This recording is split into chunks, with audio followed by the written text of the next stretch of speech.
Next Level Sports welcomes you to the following presentation of the Simulation Football League.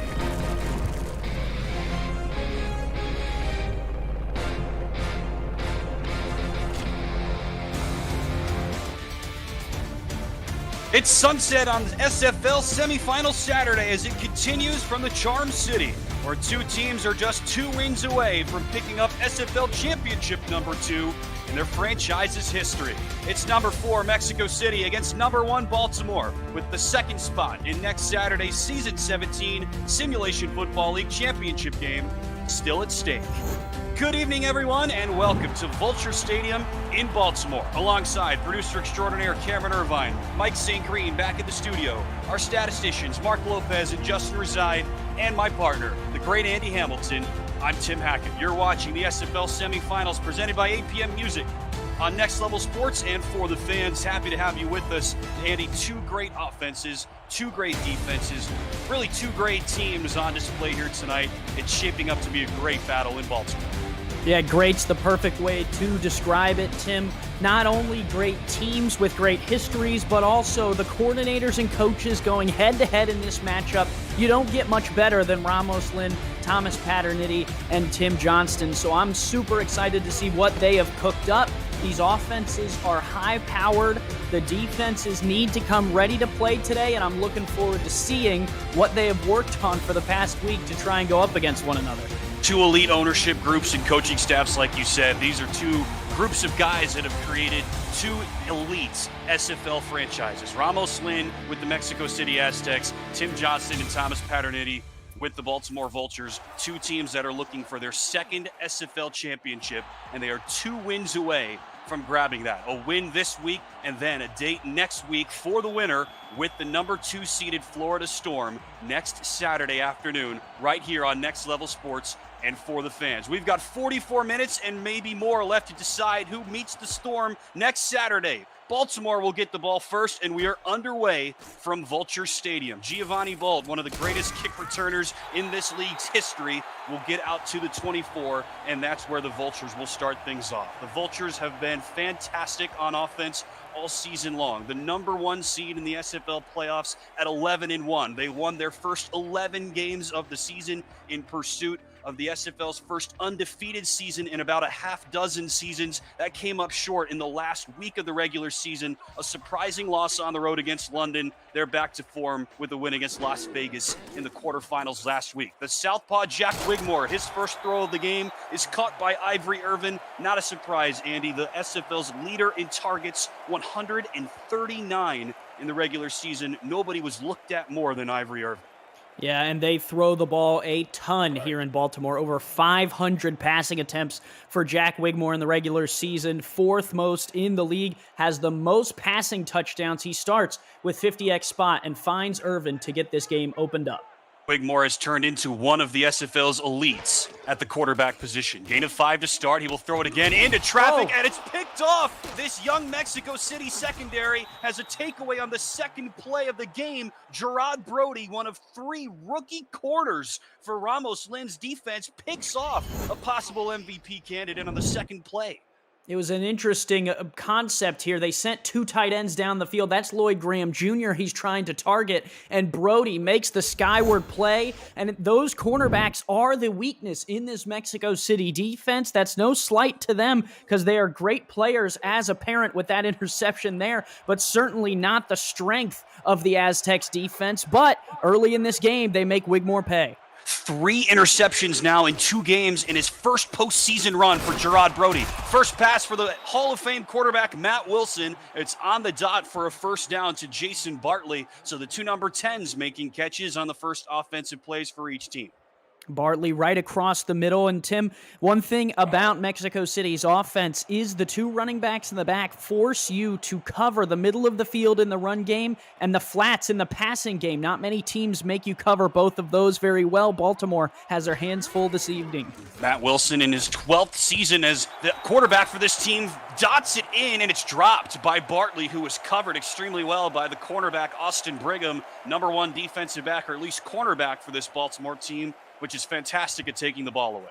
Yeah, Brigham sits in that flat. Just like I said, the out routes and the routes on some of the 50 HF outs are what Mexico City likes to use best in the flats to get their running backs involved, but also the receivers in the short passing game. Brigham bites on that one and makes the play. Second down, it'll be a bit of a shovel pass, it looked like initially, Andy. I'm curious what your diagnosis there was. And the first carry of the game, first touch at least, for Phoenix Jones, one of the best tailbacks in the SFL, has taken it to a new level here in his 4th season.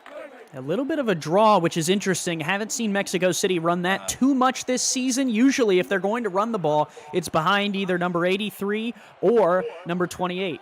And do they look to number 83? That's Mike Daggs, Matt Wilson's longtime best friend here on 3rd and 10. From the 35, Wilson will float it up right on cue. There he is. Mike Daggs into the 16-yard line, a gain of 19 from Wilson to Daggs. Get used to that one.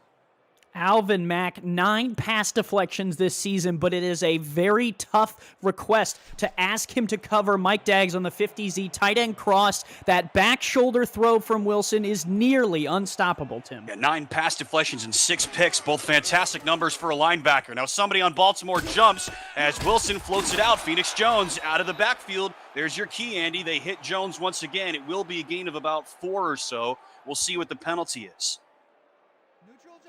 Yeah, no gonna surprise. be neutral zone. Yeah, Yeah, I don't know if they'll take that. I mean, it's very close. He got 4 or 5 yards. They will end up taking it. Walker is the one who they call. But yeah, the flat routes are what Baltimore has to choose, whether they want to defend the ball or whether they want to make the tackle. As long as you make the tackle, it's not such a big deal to give up 4 or 5 yards in those flats consistently if you're defending what's happening downfield.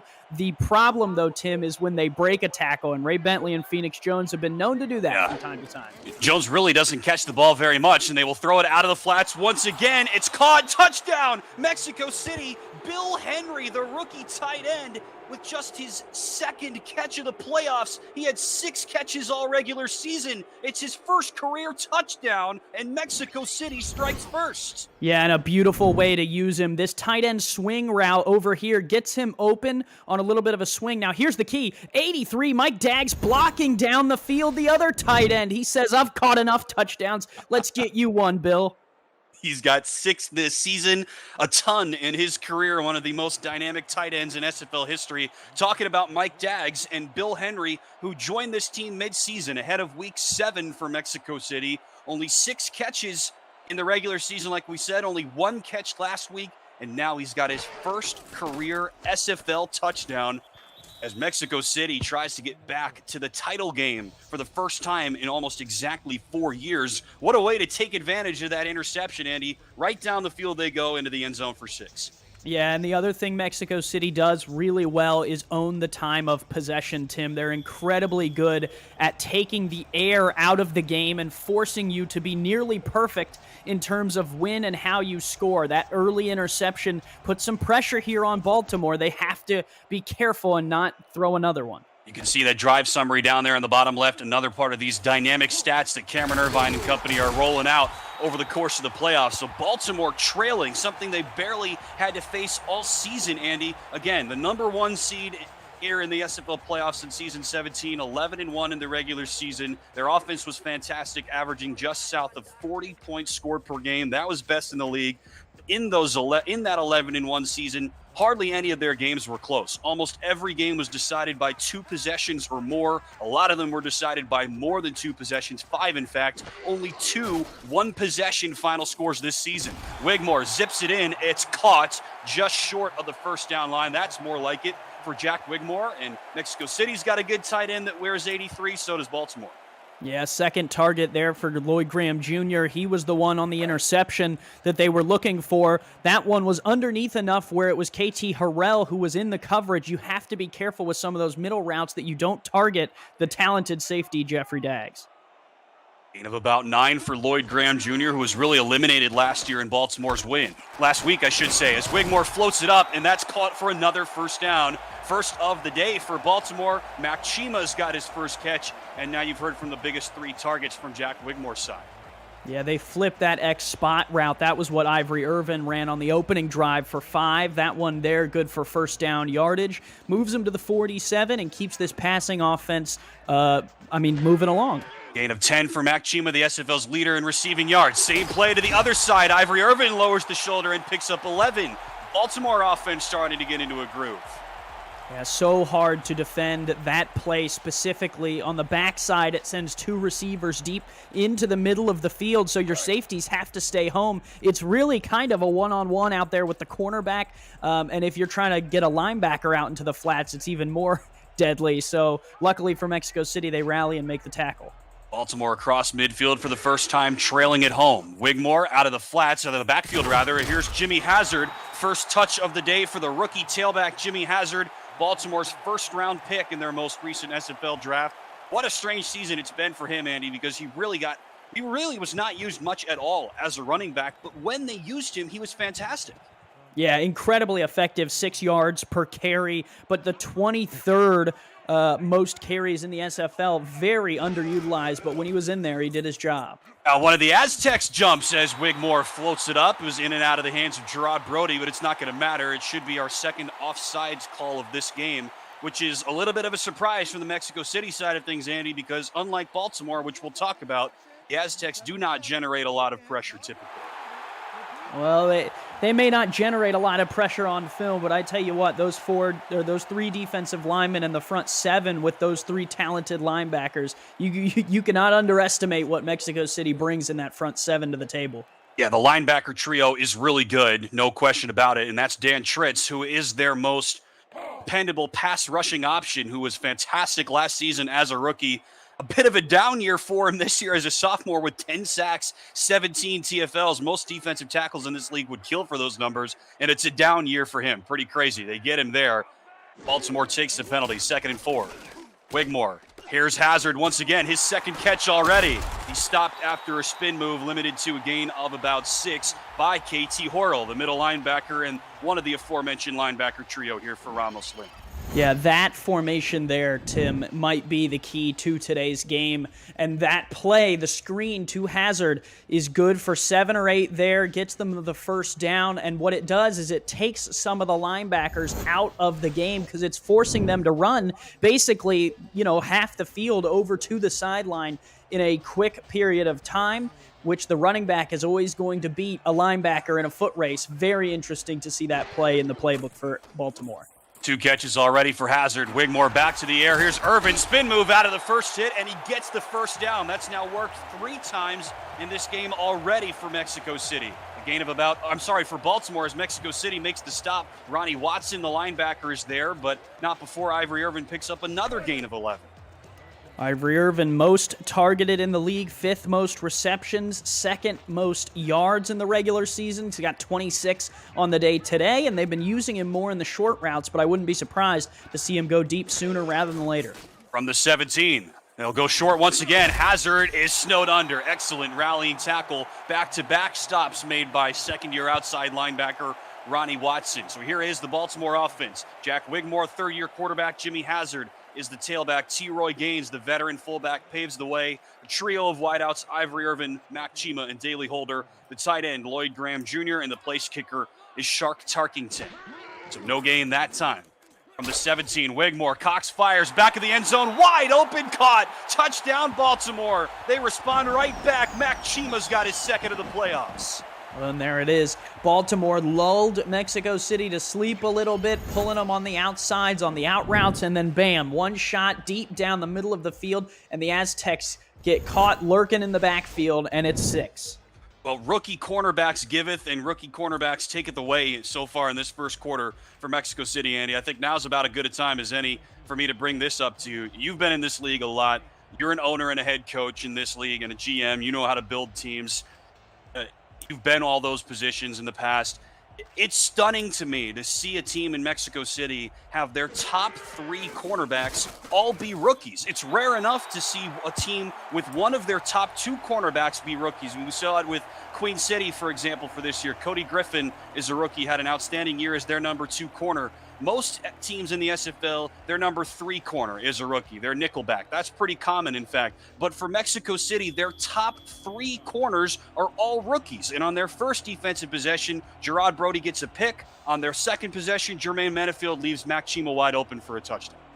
Yeah, frankly, it's impressive what the Aztecs have done and the 10-3 record they have with, those cornerbacks being at the level that they are, still trying to get accustomed to what the professional league is like in comparison to the minor league, and having to face an offense like this, which is a high aerial attack, just goes to show you, some of the skill and talent that Mexico City has on the coaching side in order to put themselves in the positions to win. It's a direct factor because in this league, literally, rookies are just not as good as veteran players a lot of the time. They can get to that point, but when you start, you're just naturally not as good. And it's crazy to me that Mexico City has not only gotten this far, but have been as fantastic as they have been on both sides of the ball. Gain of 1 for Phoenix Jones and Saran Yates. Speaking of fantastic on the defensive side of the ball, what a fantastic year he had. Jones gets just 1.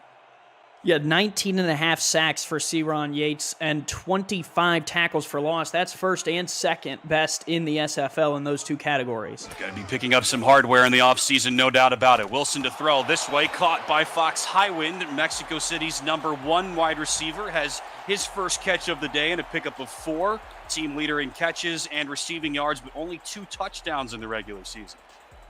Yeah, another X spot route out to the outside. These two teams like that play. They've been utilizing it in order to pick up chunks of yardage. Now on 3rd and 5, interesting here. I think Mexico City is going to run a Z tight end cross and try and get Dags on the corner route. The Aztecs have excelled in these situations. They do get a tight end, but it's Bill Henry, his second catch of the game, just 6 all regular season, and another 3rd down conversion for Mexico City. Yeah, and that play, it is a Z tight end cross. If you watch Dags is running the corner, the opposite of that is Henry runs on the slant. So you have to pick one of those two to defend. If you can't defend that side, on the other side, there's an out route. It's a beautiful play. Mexico City runs it as well as any team in the league, and it's good for picking up yardage for them. Mexico City converted on 3rd down opportunities 64% of the time in the regular season. No team did it better. From the 40. Here's Jones, another catch for him. Shakes out of the first hit, rumbles out of bounds for a pickup of 5. Here is the Mexico City offense for head coach Ramos Lin. Matt Wilson is the quarterback. He has been the quarterback here for his whole career. Phoenix Jones is the tailback. Ray Bentley, the Hall of Famer, is the fullback. Trio of wide receivers, Fox Highwind, Jason Bartley, and Jacob McCall, and a pair of tight ends, Mike Dags and Bill Henry. Already heard from both of them, and the place kicker, one of the best in league history, and a recent Hall of Famer, Cole Varner. 2nd and 5. Wilson zips it over, and it's caught again. Another dot from Matt Wilson, and that's caught again by Mike Dags. Another 1st down. So tricky to defend. You can't really play him in man, right? Because that's going to draw a linebacker or at very best, your nickel cornerback to play against the tight end Mike Dags, and he's just bigger and stronger than any of your nickel cornerbacks. So in theory, you have to play a zone on him, but it's so tough to defend him in a zone if he can find an opening. On 1st down, Baltimore shows blitz. They will send only 4. Wilson, though, feeling the heat, tries to feather it in, and he will. Somehow Fox Highwind makes another really good catch, and his ascension this offseason, Andy, was a big storyline for me. I mean, Fox was a former running back in the minor leagues. He was a number 2 wide receiver for Mexico City earlier, but now he's the number 1 because of all the departures over the last couple of years. And again, some good, some bad for him here, but doesn't matter. Mexico City's 2 wins away from an SFL championship. On 2nd down, play action. Wilson this way, zips it, caught again. 1st down for Jason Bartley, now the number 2 wide receiver because of Fox Highwind's elevation to number 1. Yeah, and both of them fairly similar in yardage, 770 yards in the regular season for Highwind, 624 in the regular season for Bartley. Bartley found the end zone quite a bit more than Fox Highwind, but either way, both receivers, along with Jacob McCall, compliments to the Mike Dags show. No doubt, Mike Dags is typically a featured target in this Matt Wilson offense, who will float it up here, and it's Bartley once again, another catch for the 3rd-year wide receiver from Mercedes, Texas. Already his 3rd of the game and gets 4 that time. Yeah, and you keep mentioning here, Tim, 2 more wins for these teams and they'll be able to hoist the trophy. But a fun fact for you, these teams have only won 2 games in the SFL playoffs once each, and that was both times on their championship trip. Been a long time since Mexico City had won a playoff game before last week. Another throw from Wilson, another catch for Phoenix Jones. And already we've seen all of the main figureheads in this Mexico City offense, Andy. I mean, we've seen everybody so far except for Ray Bentley. Yeah, he's there. You got to be careful Right. with Mr. Bentley. He sneaks out of the backfield, and he'll hurt you when it means the most to you. So Baltimore may be defending him early, but I expect we'll hear a little bit something from him later. Could hear a dive play out of him right here. One of the most used fullbacks in the SFL with more than 100 total touches in the regular season. On 3rd and 2, Wilson sets up, throws, caught. Another first down for Mexico City. Highwind's got another one down to the 11. Well, and that is where, we talked, Tim, about the flats and how important that is to play Mexico City, and they've countered it here. They're throwing some middle-of-the-field plays, too, which makes it so hard to defend, right?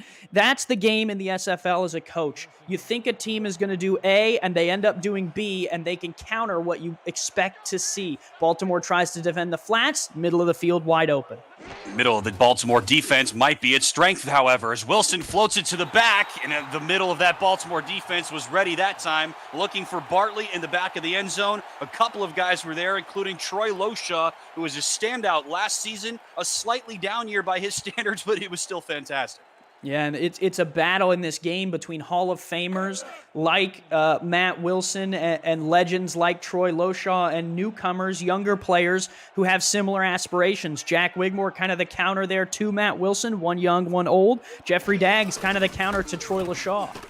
Here goes Jones, best run of the day for either team so far. A pickup of about 6 for Phoenix Jones, who started off in the SFL as a fullback. Mexico City fans know this story. And now he is one of the best tailbacks in the league. We're done with one from Baltimore. Vultures 7, Aztecs 7. You're watching the Simulation Football League presented by APM Music on Next Level Sports and for the fans.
Welcome back to Baltimore alongside Andy Hamilton. I'm Tim Hackett. Game number 2 in this SFL semifinal Saturday. From the 5-yard line, Wilson on play action, back of the end zone. Caught!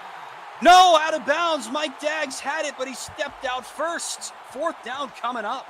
Yeah, for everything that Mike Daggs is, tall, strong, fast, can get open, has a nice catch radius, maybe not the best dancer on the back sideline, could not keep the feet in bounds. It's unfortunate that's the game you play when you're trying to find a big guy like that.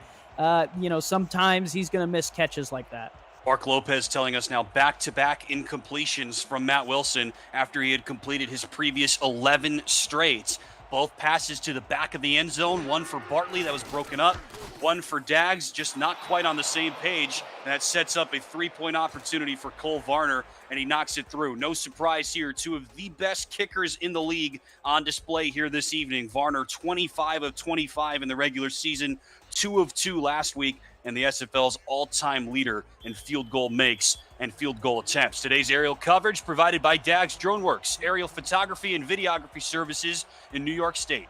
Find them on Instagram at Dags DroneWorks or visit their website, dagsdroneworks.com.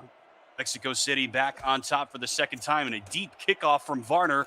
But lying in wait is Giovanni Bolts. He of the 9 career kick return touchdowns, 2 of which came this season. The Mexico City kick return game was a little bit more in flux in the regular season, but either way, they limit Bolt just out to the 25, and now Baltimore takes back over.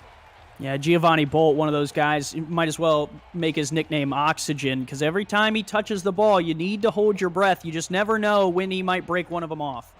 These two quarterbacks have been excellent so far. Remember, Wilson was 9 of 11 on that drive. Wigmore was 8 of 8 on the most recent Baltimore drive, resulting in 7 points. And down he goes. Dan Tritz has the first sack of the game. And against this Baltimore team, which is one of the best sacking teams in the league, it's a surprise to me, Andy, that it's Mexico City with the first stop in the backfield. Well, I told you earlier, you can't sleep on this front three, Brock Lee, Skylar Kingsley, and Dan Tritz. And it's all, anytime there's a sack in the SFL, it's all about that group of players on the front line who are blitzing and some of the linebackers, because it doesn't necessarily mean the person who got there did the best job.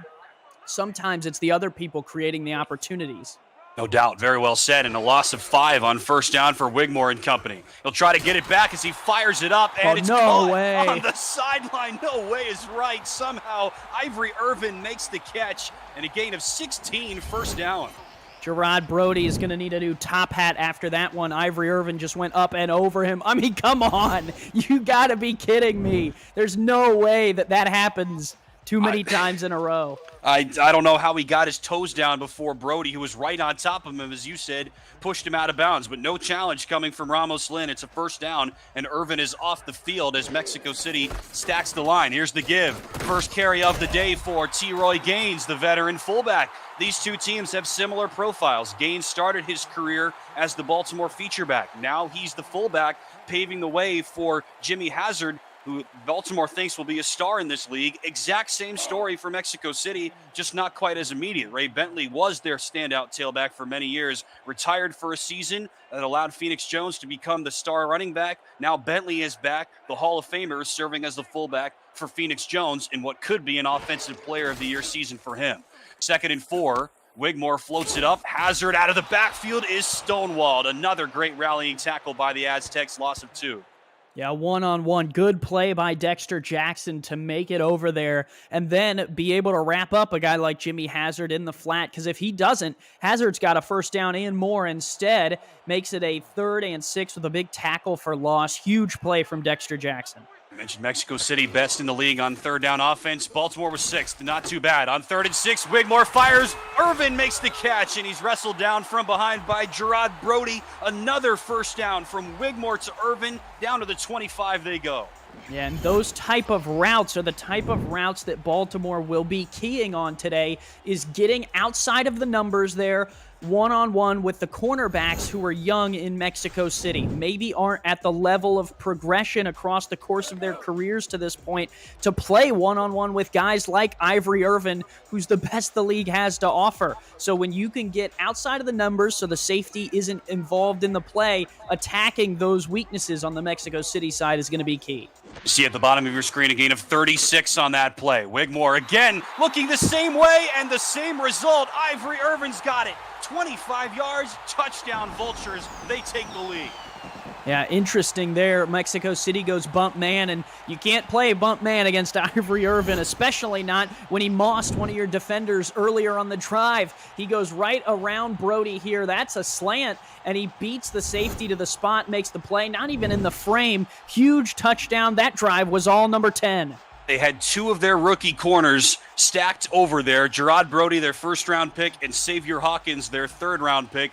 But none of the safeties came to be Mexico City's savior on that play. Back-to-back catches for a total of 61 yards down the stretch there for Ivory Irvin. He's got another touchdown. The SFL's leader in that statistic in the regular season with 14.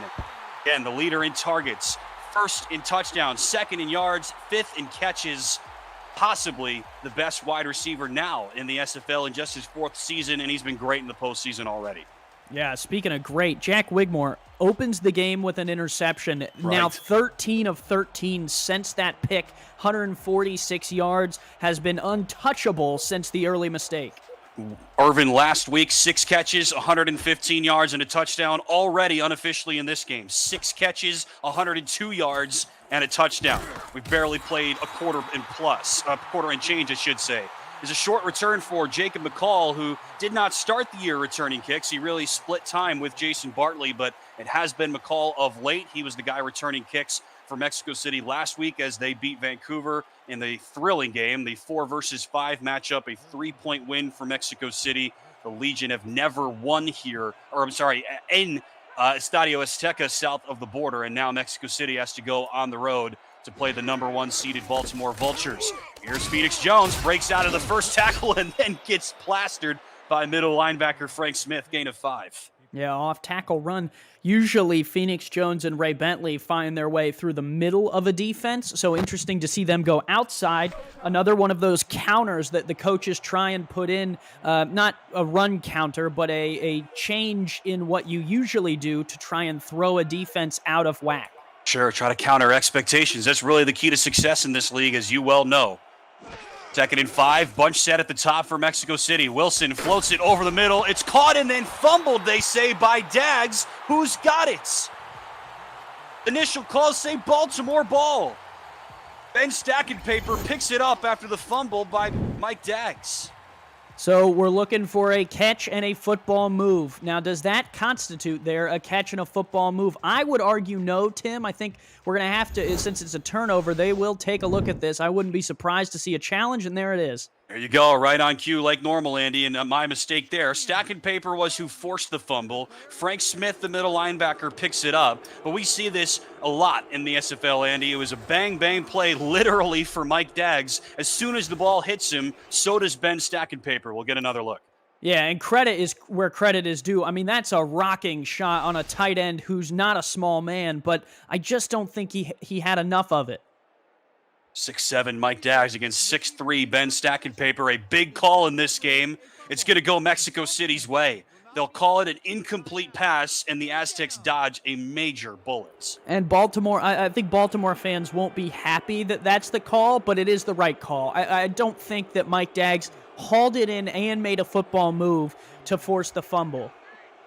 Completely agreed. And so now instead of a turnover in Baltimore ball, it'll be 3rd and 5. The Vultures jump. Wilson sensing the free play, going to air it out. Caught. Mike Dags caught this one. No doubt about it. Inside the 45 they go, and that penalty won't matter. Yeah, speaking of Dags Drone Works, the drone is up and deep down the field, and he's going to haul that one in. Right after they say he couldn't make the catch, he goes and makes a big catch. And what a play from the veteran, Matt Wilson, Tim, to notice that he had a free play and find the deepest receiver. Gain of 42. Mark and Justin telling us longest play from scrimmage for either team so far. Now Dags, 3 catches, 74 yards. Already in this game. Last week, 8 for 120, by far the most dynamic pass catcher for Matt Wilson, who threw 4 picks. And Mexico City was still able to knock off the Vancouver Legion by just 3. Phoenix Jones was a big reason why. Haven't seen too much from him so far here. From the 43, they'll toss it out, and a gain of just a couple. There is the first touch of the day for the Hall of Famer Ray Bentley. Yeah, it would be hard pressed to say that you could not keep him from being involved. Baltimore, I don't think ever thought that would be the case. It's more of just a matter of when and how can we limit how much he gets out of it. Again, they'll go bunch set to the top. This was the formation they ran on that near fumble a minute ago. Less than 7 to go until halftime. Play action again from Wilson. Floats it up. That's a much easier pass, and it's caught for another first down, and no fumble that time. It's funny how things go in this league, Andy, because it's like the same thing. Dags catch hit immediately by Ben Stackenpaper, but coverage was a little bit softer, and that time Dags does make the catch. That time he does get the first down.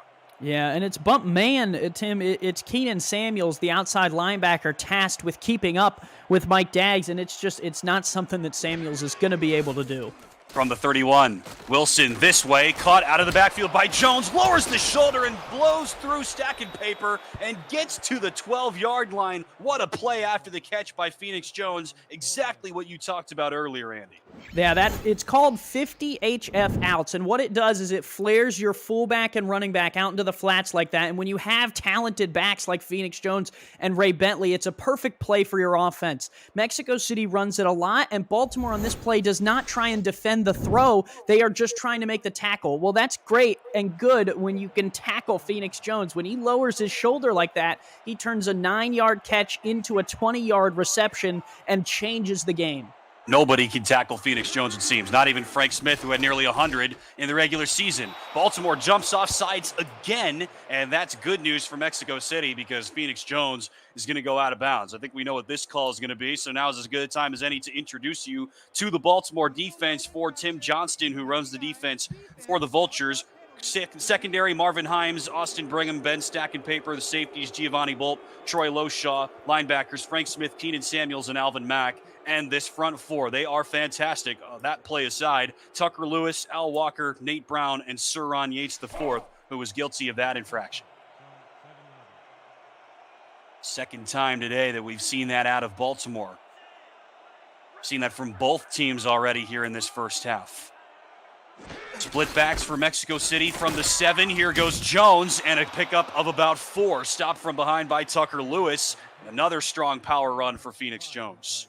Yeah, you can know that it's coming, and it still does not make it easier to defend. Baltimore has some really good linebackers, Frank Smith, Samuels, Alvin Mack, and it's still Phoenix Jones pushing the pace.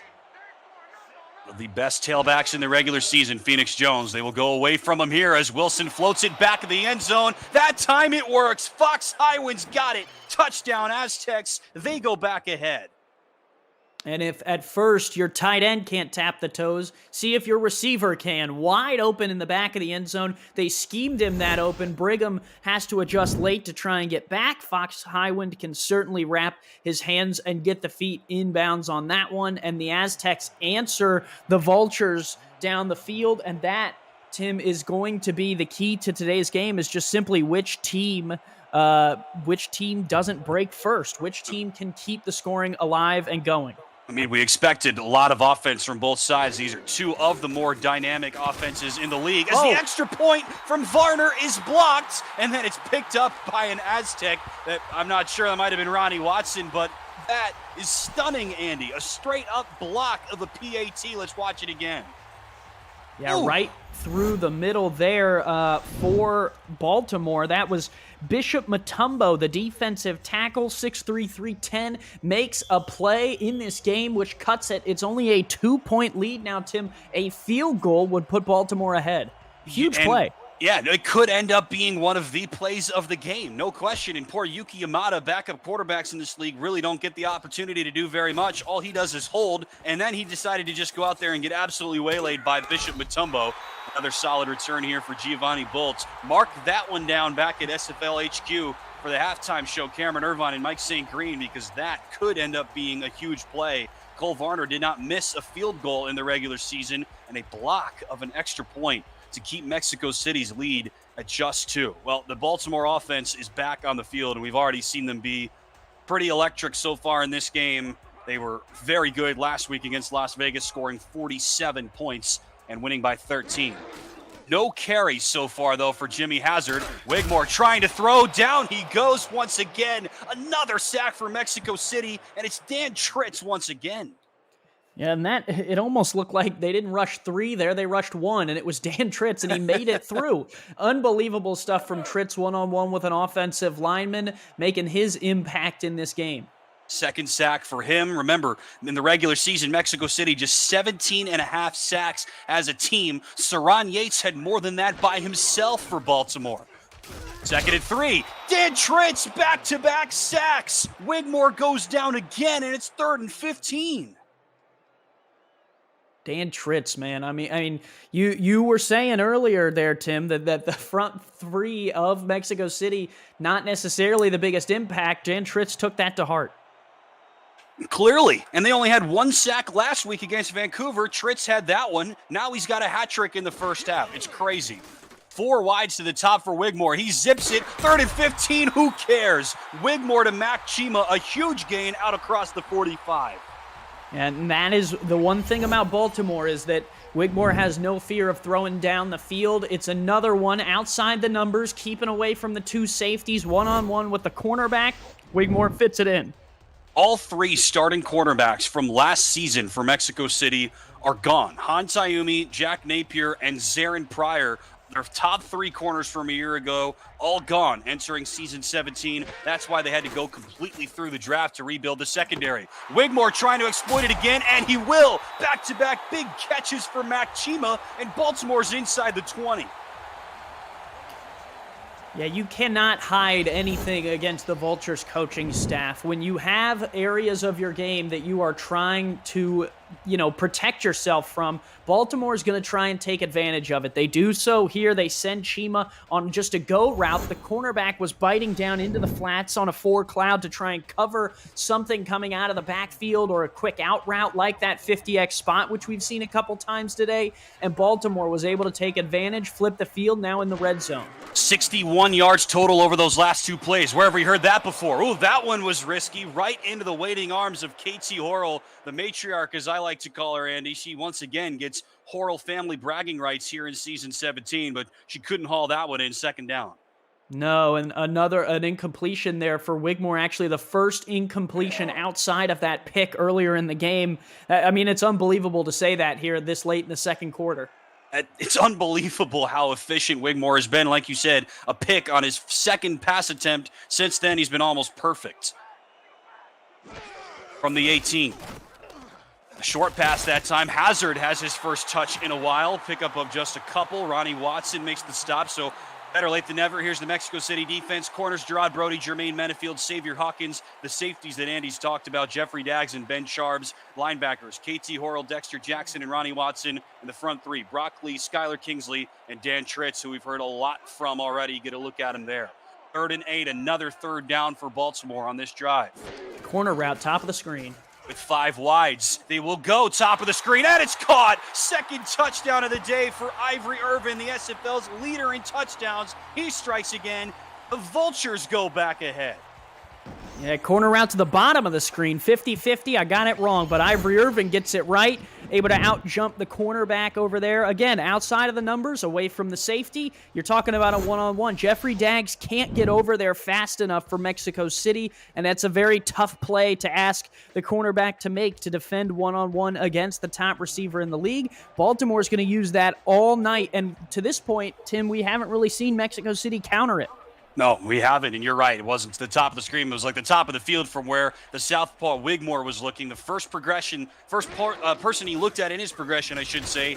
And when that guy is Ivory Irvin, then you know that you've got a pretty strong chance of success. Another penalty flag. This is sometimes in the SFL you don't see this many penalties called in a game, Andy Hamilton. And what do we got here? Legal block. Is it a clipping call? Yeah, I think that is block in the back. It might be a block in the back there from Morehouse, completely unnecessary. But, yeah, certainly interesting to see the yellow flag out so much. These refs are calling it tight, trying to make sure they do the right thing here in this pivotal game. I think that's the 5th penalty of this game, Mark Lopez is telling us. And so Shark Tarkington will have to come on and attempt another one. Look how far back they moved it. Wow, a 15-yard penalty, and that puts this PAT a lot more difficult for the Shark. We've already seen one blocked. That one could have been blocked too. The pass rusher stops, and it doesn't matter. Tarkington knocks it through. I mean, do you see what I saw? I think it was Tritz who was right into the teeth of Adam Jefferson, and he still didn't block it. Yeah, Jefferson did a really good job of getting that ball down. The snap was a little low, might have skidded off the ground a little bit. Baltimore able to pick it up, get the extra point off and in, all that for 1 point, Tim. Yeah, no kidding. But Mexico City, remember, just a minute ago, failed on their PAT, and so now the lead for Baltimore is 5 with 2:17 left until halftime. This has been a thriller. Short return here for McCall. Get ready. The 17th SFL Championship game will be broadcast live on Next Level Sports and for the fans Saturday, November 6th at 2:30 p.m. Eastern Time. Join Cameron Irvine, Mike St. Green, Josh Circle, Tyler Falk, Chris Curtis, Eric Vinson, and the rest of the broadcast crew for the momentous occasion. To find Next Level Sports channels on your devices, visit itsnextlevel.com. And to find For the Fans channels, visit ftfnext.com so you don't miss a minute of the action. Mexico City now trailing by 5. Here's Jones out of the backfield, stopped immediately. Great tackle by Frank Smith. Or check that, it's Keenan Samuels. Number 49, Keenan Samuels, in his first year wearing the Baltimore black and red. Tackle for loss for him there. 2 minutes left in the first half. This is the SFL presented by APM Music on Next Level Sports and For the Fans.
Welcome back to Baltimore alongside Andy Hamilton with Justin Reeside and Mark Lopez, Cameron Irvine, and Mike St. Green. I'm Tim Hackett. Thrilled to have you with us. One more spot in the finals still at stake. Phoenix Jones gets the give. That time it is Frank Smith who makes the tackle and a gain of 3 for Phoenix Jones. Coming up on the APM Music Halftime Report, Cameron Irvine and Mike St. Green, they'll break down the first half between the Aztecs and the Vultures, sit down with Mexico City running back Phoenix Jones in his first on-camera interview since his draft night, plus Mike's keys to the second half. It all comes your way next on the APM Music Halftime Report. From the 3-back set on 3rd and 8, Phoenix Jones gets the give, breaks out of a tackle, and he's got the first down and then some, plastered at the end of it by Frank Smith. And that is just what we were talking about during the break, Andy. They go to Phoenix Jones on 3rd and 8. He gives them 14 and a first down. Yeah, a little ballsy to run the ball on 3rd and 8, but Mexico City gets away with it. Part of it was Ray Bentley. They're getting to the second level to make some of the blocks that they needed to secure that first down. We haven't even talked about just how dynamic Phoenix was in the regular season as Wilson zips it, swatted, dropped a couple of times, and then somebody on Mexico City, that was Ray Bentley actually, almost had it the other side. Alvin Mack, the first to touch it for Baltimore, but last note for Phoenix Jones, dynamic doesn't even begin to describe it. 3rd in the league in carries with 298, 2nd in the league in rushing yards, 2nd in average, 4th in touchdowns. The only guy that beat him out in average was Jimmy Hazard, even though he had about 100 fewer carries over the regular season. Second down, here goes Jones again. This time Baltimore is ready for it. Mexico City is going to use a timeout as Jones gets just one. Yeah, those are the plays that as a coach will frustrate you, because if Jones would have kept going to the outside and followed Ray Bentley on the edge, he might have been able to pick up 7, 8, if not a first down. Instead, he tries cutting it back inside, and Baltimore was prepared.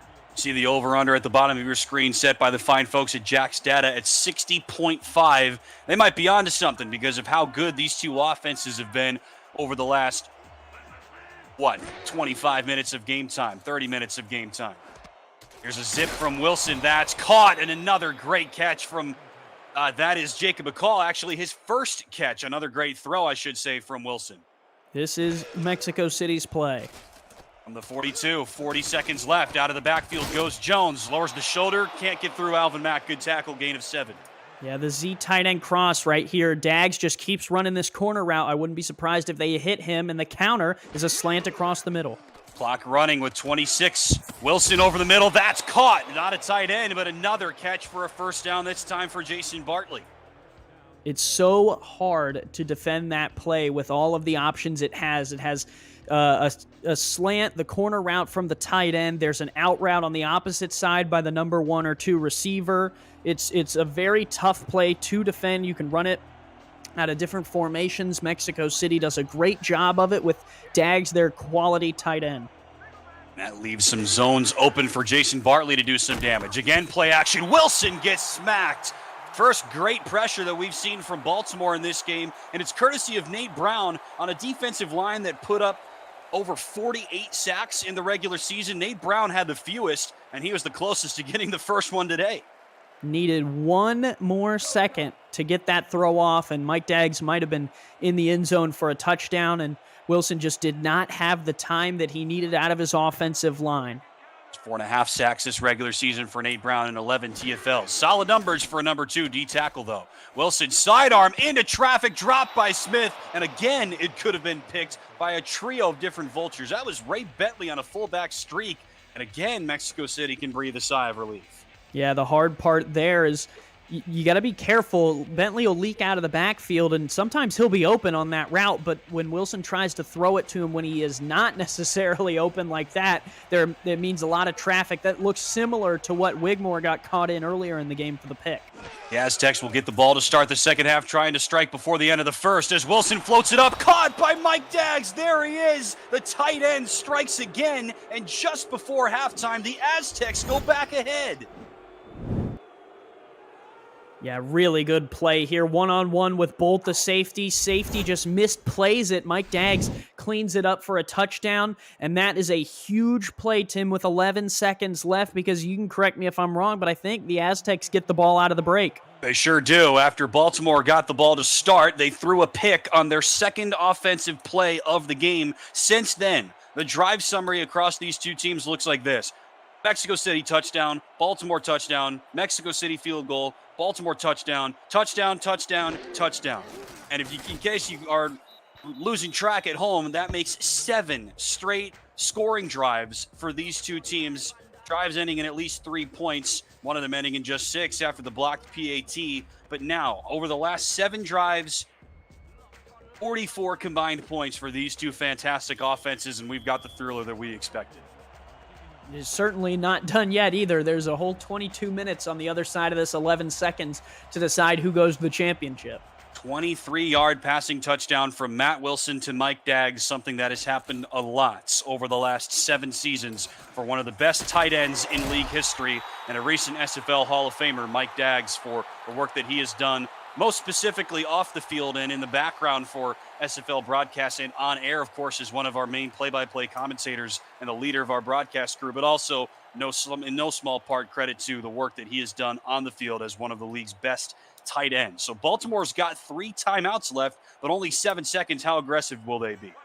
They could be very aggressive. They have the weapons. Knowing their offense and the way that this is structured, they might be. Mexico City, though, sagging off, contrary to what Andy pointed out earlier on the last touchdown.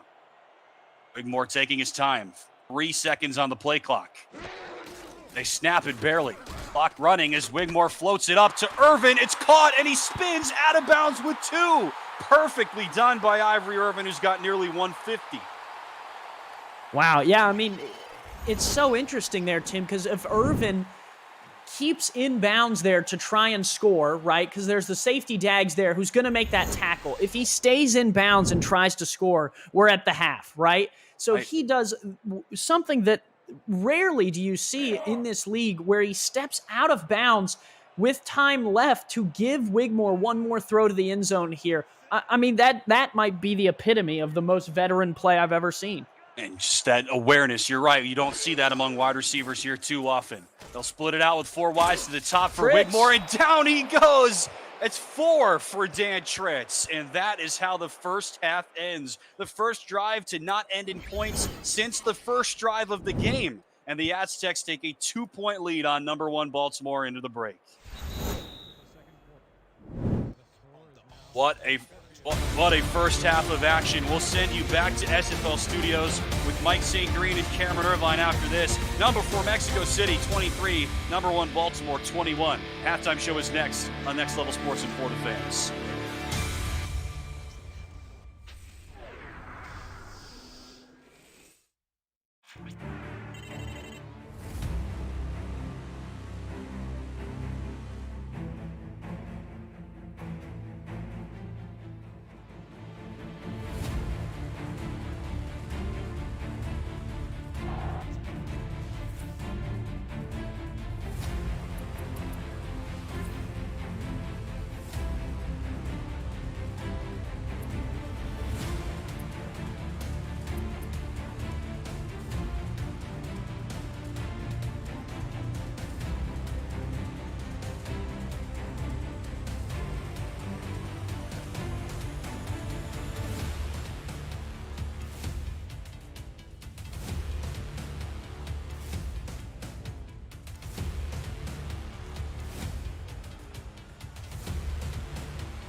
Welcome back into the SFL Studios for the APM Music Halftime Report, along with Mike St. Green. I'm Cameron Irvine, and we've already, Mike, had more points in the first half of this one than we had in the whole game of Florida and Arizona. 23-21, Mexico City has the lead. Your thoughts on the first half?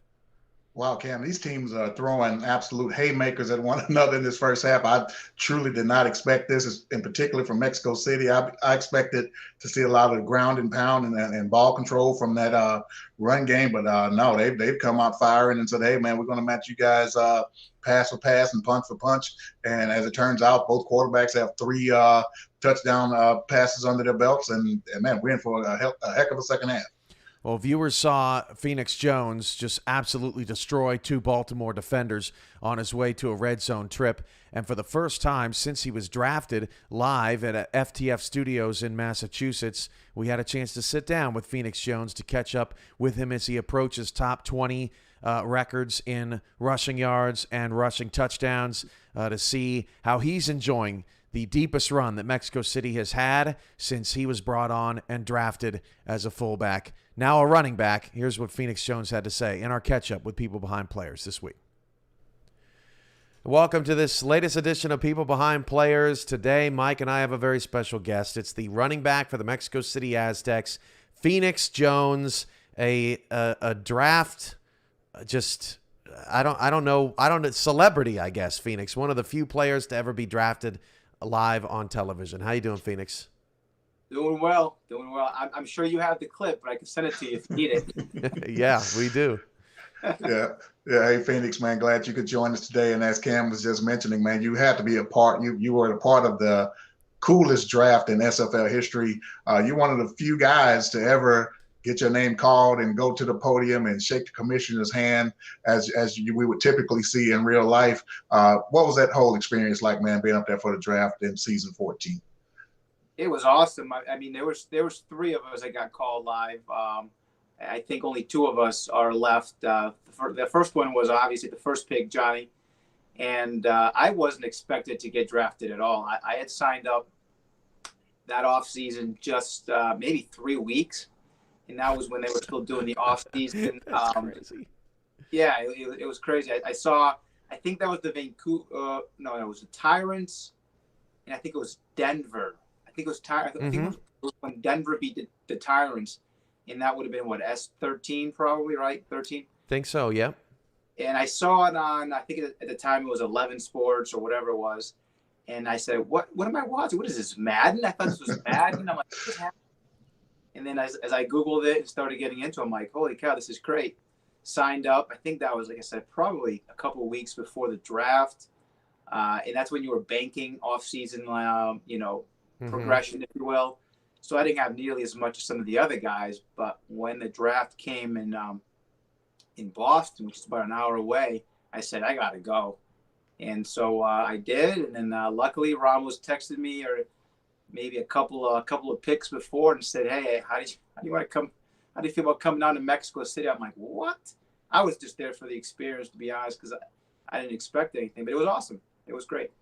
Yeah, I think it made a big impression that you were there at the draft, and I've actually talked to our TV partners. We got to do that again.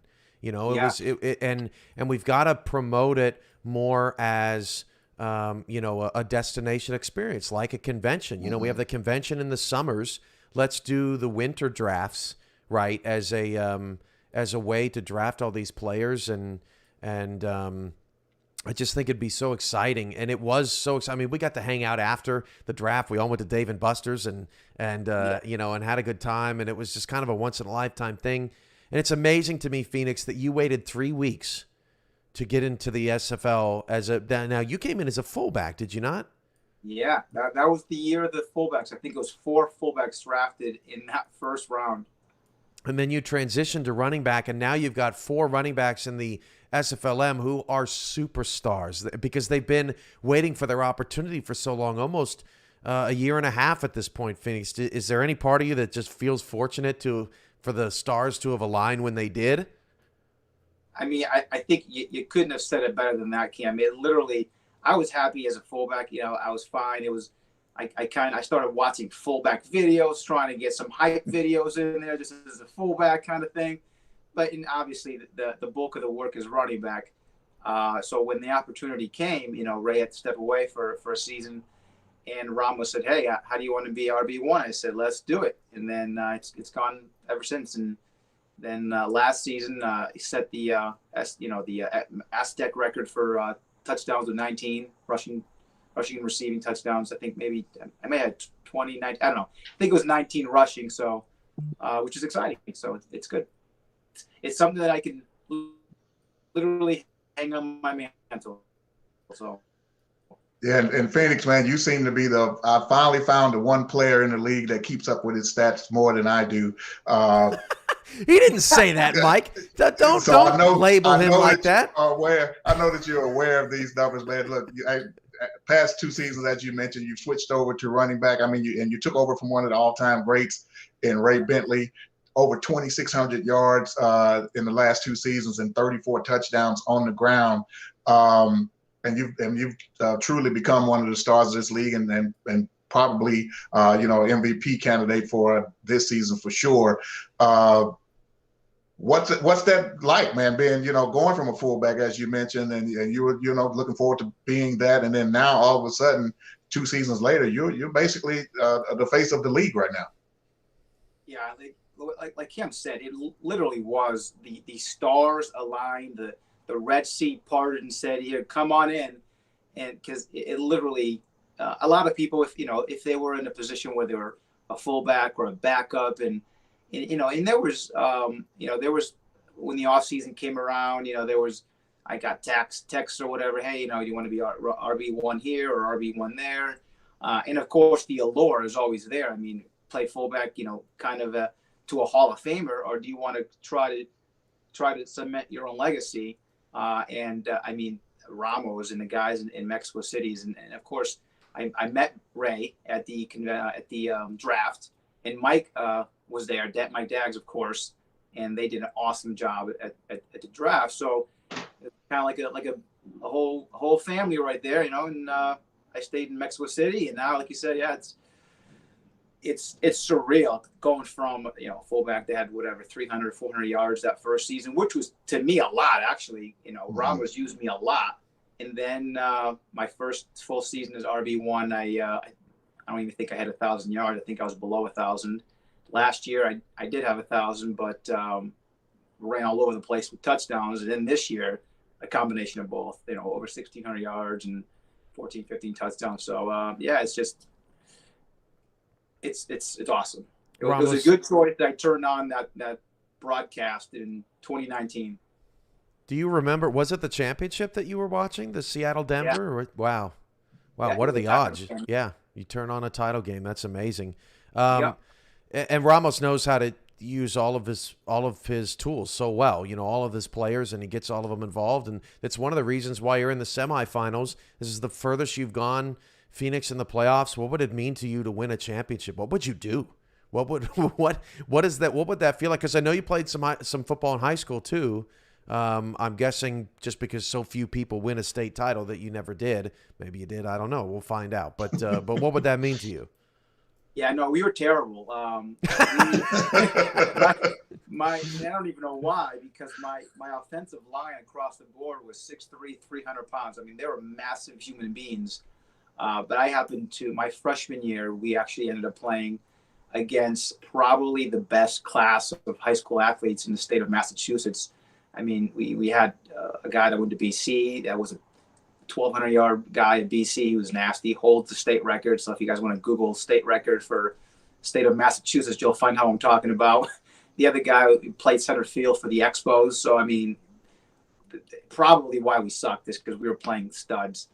But, yeah, we stunk. Never won anything as far as college or high school football. And so this would be a lot to try to get something to sort of it's not just it's a community. It's your teammates in your locker room and the people, and and I do a little bit of social media for our team, so I try to get the people and the fans involved. It's not just like a thing.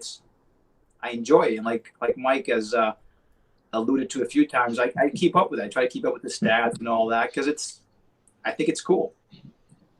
Well, we appreciate you being here. We wish you all the best against Baltimore. We know that it's a tough matchup for Mexico City. We know that they've had their number before, but Mexico City can hang with the best. They're going for their first title since season 9. And Phoenix, we just wish you all the best in your career going forward and here in this game this weekend. Thanks, guys. Thanks, Mike, Cam. Best of luck to all the teams, and hopefully I won't be golfing next week because I suck at golf. So. Hey, good luck today, Phoenix. Thanks. Thanks, Phoenix. Phoenix Jones trying to get to his first championship since he was drafted in December of 2019 live at FTF Studios. Mike and I will hopefully be back here for post as long as we don't have 60 passes and we go over. 23-21, Mexico City leads Baltimore at the half. We're back after this. This has been the APM Music Halftime Report.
Well, a thrilling first half of action in the second semifinal here on this SFL Saturday semifinal day.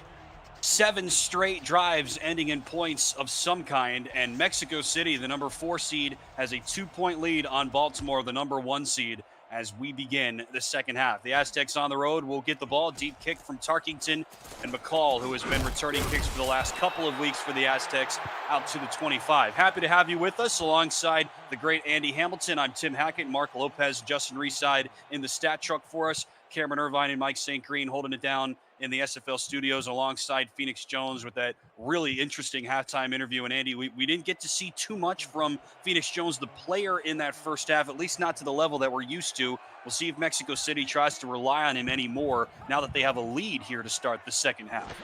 They've gone back and forth. Here goes Ray Bentley. So much for Jones is Ray Bentley with his best play of the day, a pickup of 13 for the Hall of Famer. Yeah, first carry for Ray Bentley, and he certainly took off with it and made the most of it. Interesting to see, like you said, now that the Aztecs have the lead, how much running game they will use. Baltimore has some good linebackers, so it might not be in the game plan for them to kind of test those linebackers, although with runs like that, you might see more of it. Mexico City had the best rushing attack in the SFL, 158 yards per game on average. No team in the regular season could top that. But last week, only 78 yards combined on the ground between Jones and Ray Bentley. Still able to win by 3 to get here in Baltimore. Wilson to throw. Top of the screen, right side of the formation, and a pickup of 6. That's a play we saw a lot from both teams early. Andy Hamilton, Jason Bartley on the receiving end. Yeah, the 50Z tight end cross. If you're going to play Mexico City, you got to be prepared for it to cover Mike Daggs on that corner route. But like I said, so tough to defend. Rarely can you defend every person on the field super well, and Mexico City continues to get yardage from it. And if you're going to defend Mexico City, you have to expect that they will spread it around. Here goes Jones. Strong run for him. First down. Matt Wilson, he's known how to be dynamic in the past and take over games, but this season, Andy, it was a really good season for Matt Wilson, but he didn't have any one dynamic receiver. He was 8th in the league in completions, Matt Wilson, but none of his pass catchers were in the top 20 in receptions or yards. Now stack that up against Jack Wigmore, who was 7th in completions, and he had 2 receivers in the top 20 in catches, so a totally different philosophy. Play action again. Wilson to throw. That's caught right at the sticks for Mike Daggs, and they will say he is just short, apparently. Second down. Yeah, I don't know if I agree with that one. I thought he got it over the line. Although second inches, you would argue Mexico City shouldn't be too worried about picking up a few feet, but you never know these days. Yeah, Wilson, 8th in completions, 11th in attempts, 12th in yards. The best completion percentage in the league at better than 75%. On second and inches, here goes Bentley, breaks through Smith, but then gets plastered at the end of it. I think that was Alvin Mack who makes the tackle at the end of the run for Baltimore, which is a completely different looking team than it was in the middle of season 15. They had to completely remake their team on both sides of the ball mid-season. And these two now veterans, Tim Johnston and Thomas Paterniti, had to completely rebuild both sides of their ball, including having to find a new starting quarterback in the middle of the season. It didn't matter. They ended up winning the SFL title. Here goes Jones. Oh, big hit against Phoenix Jones. No gain on that play, and that is Alvin Mack on that stop.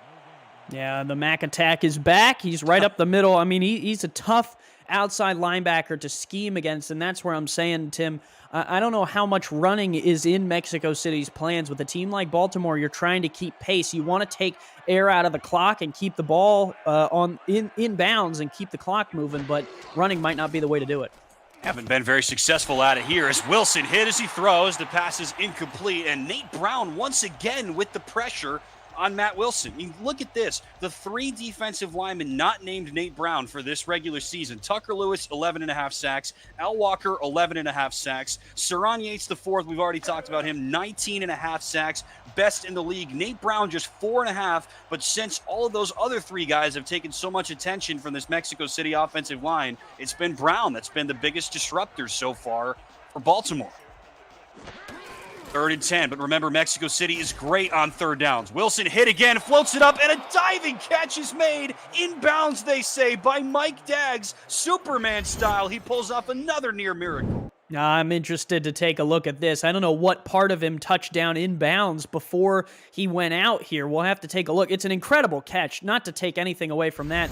I guess his thigh and his gut hit before the ball went out of bounds. Yeah, that's a good catch.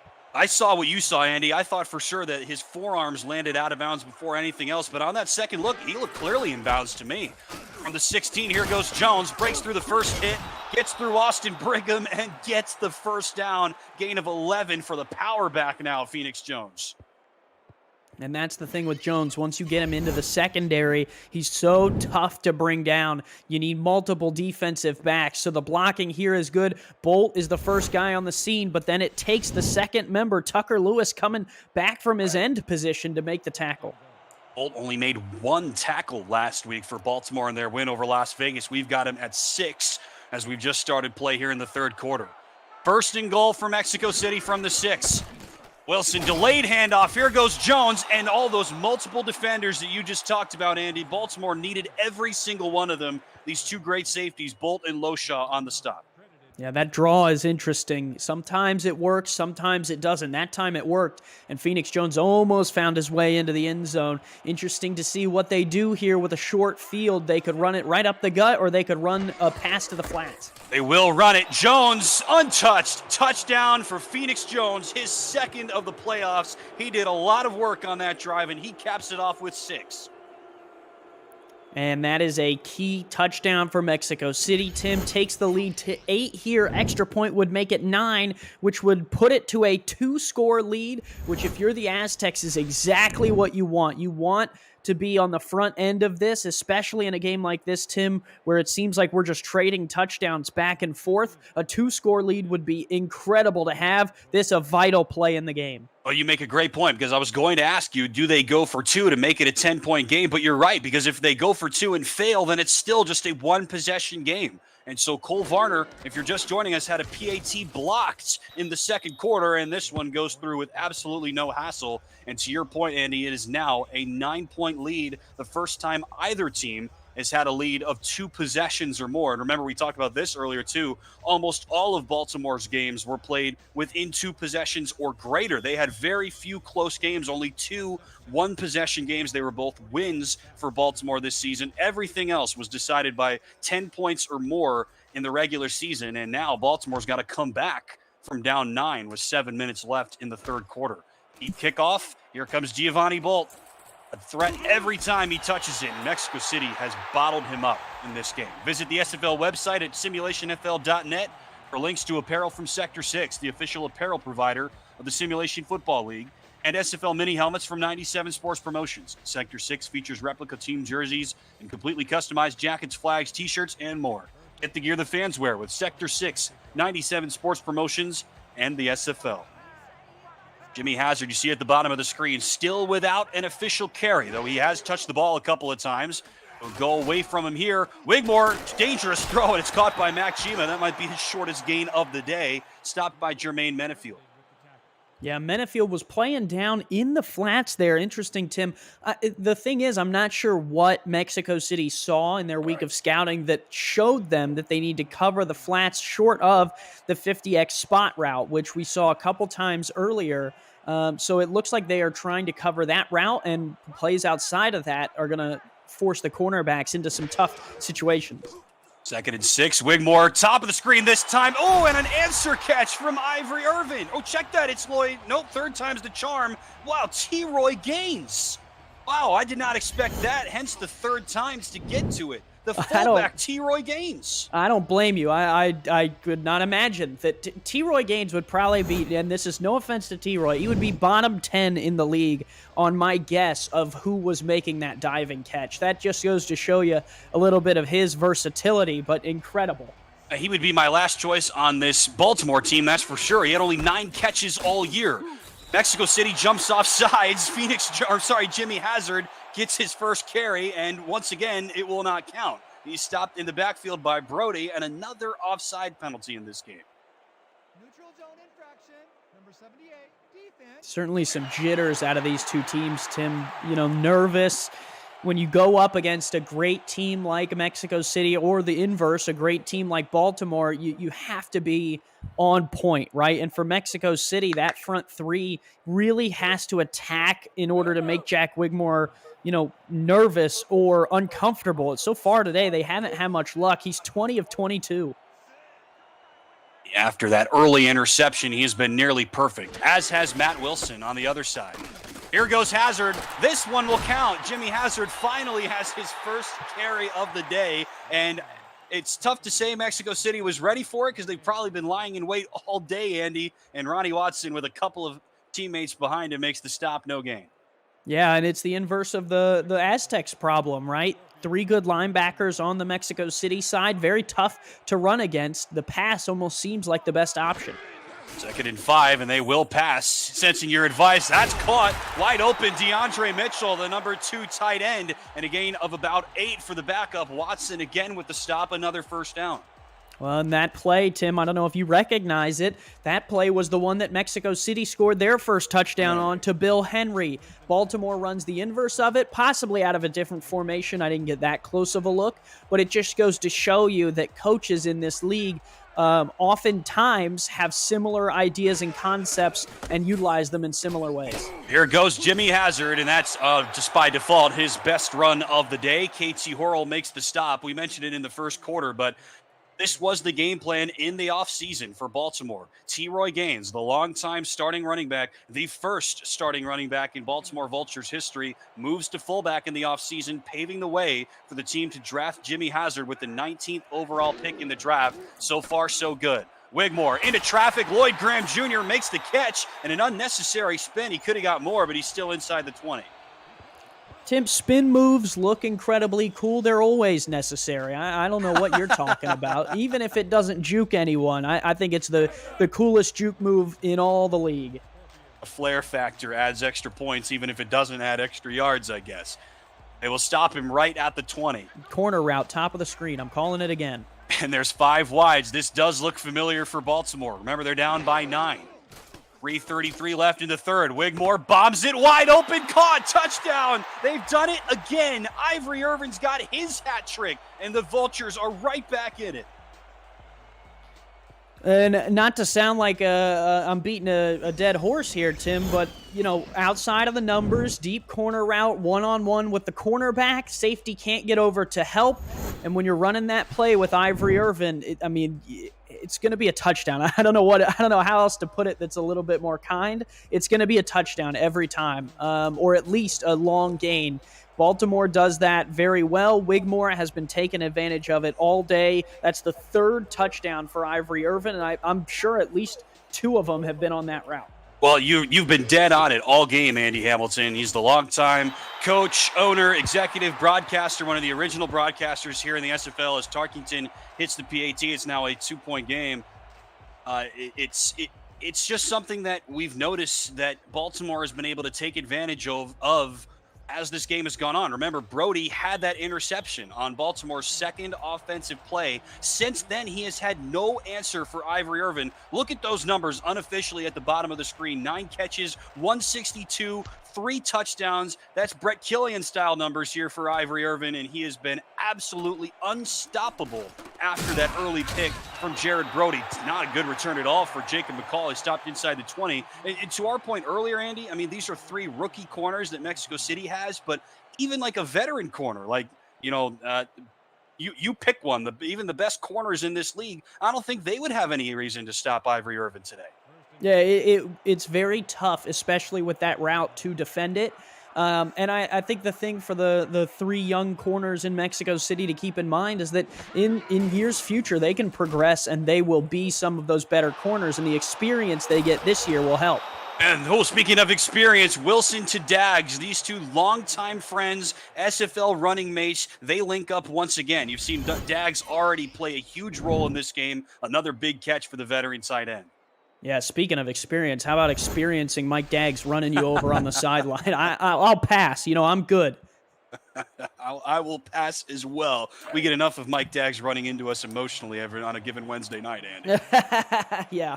Troy Loshaw on the receiving end of that shoulder stiff arm from Mike Daggs. He had 3 picks last week against Joseph Green of the Las Vegas Fury. 3 picks all regular season for one of the league's best strong safeties. Wilson to throw again. Hits the back of Frank Smith.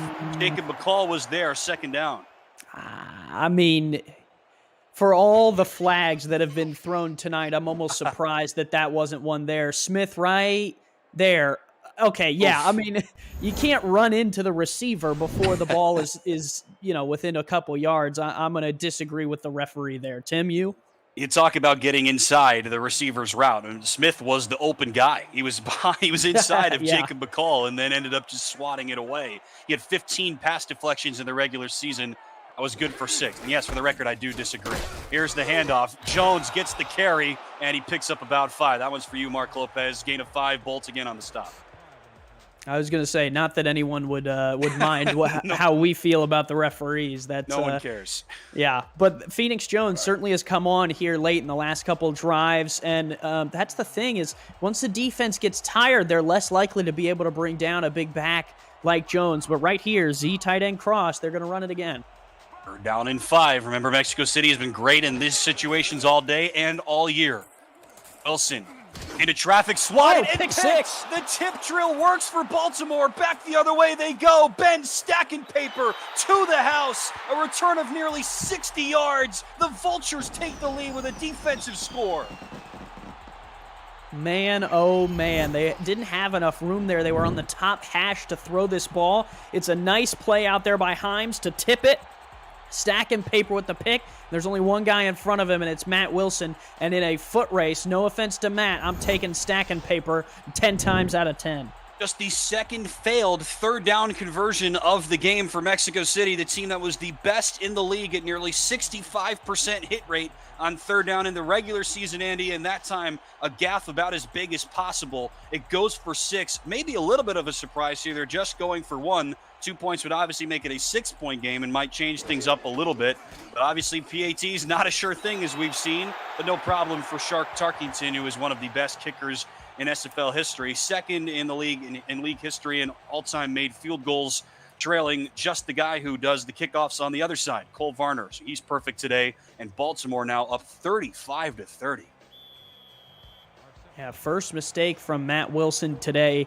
Interesting to see how they will respond.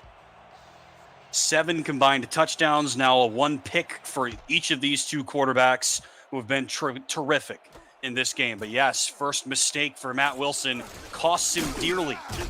Decent return that time for McCall. And Andy, something that I've talked about just across this season, but turnovers and points off turnovers seem to me, as an outsider, I've not been as nearly as plugged into this league as you have been over the last half decade or so, but like it, to me, turnovers and more importantly, the ability to take advantage of those turnovers appear to be the 2 biggest keys to success, short-term and long-term in the SFL. And we've seen both teams take advantage of the opportunities that the offense has given them so far.